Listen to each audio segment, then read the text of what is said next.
Hi guys! Welcome to my vlog! So, mag-OB muna tayo. Tapos, tingnan nyo ako. But don't forget to like and subscribe the button. Thank you! Alam niyo na ba guys, di ba nung last Friday naglindol. Tapos, pagkatapos nun nga, parang doon naglindol, naglabas kami. Tapos pagkatapos nun, sobrang nagkurag-kurag yung floor. Floor. Naglabas nga kami doon. Doon nga kami sa, parang sa gate, sa tabi ng gate.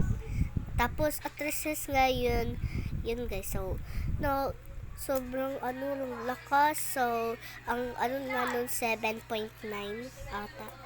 7.9 o 6.9? 7.9.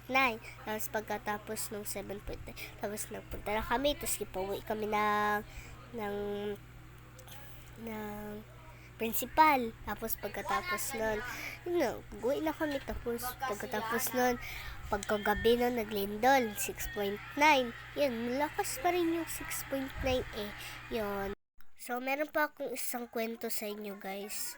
So, yung sa Davao, di ba, pagka next araw, naglindol sa Davao Oriental. Tapos yun, kawawa masyado. Tapos meron pang nasunog doon. Yung kawawa ng Davao.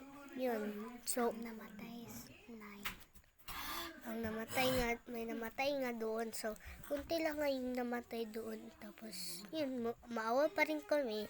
And kaya yung sa Davao Oriental, wala na silang klase, suspended na lahat.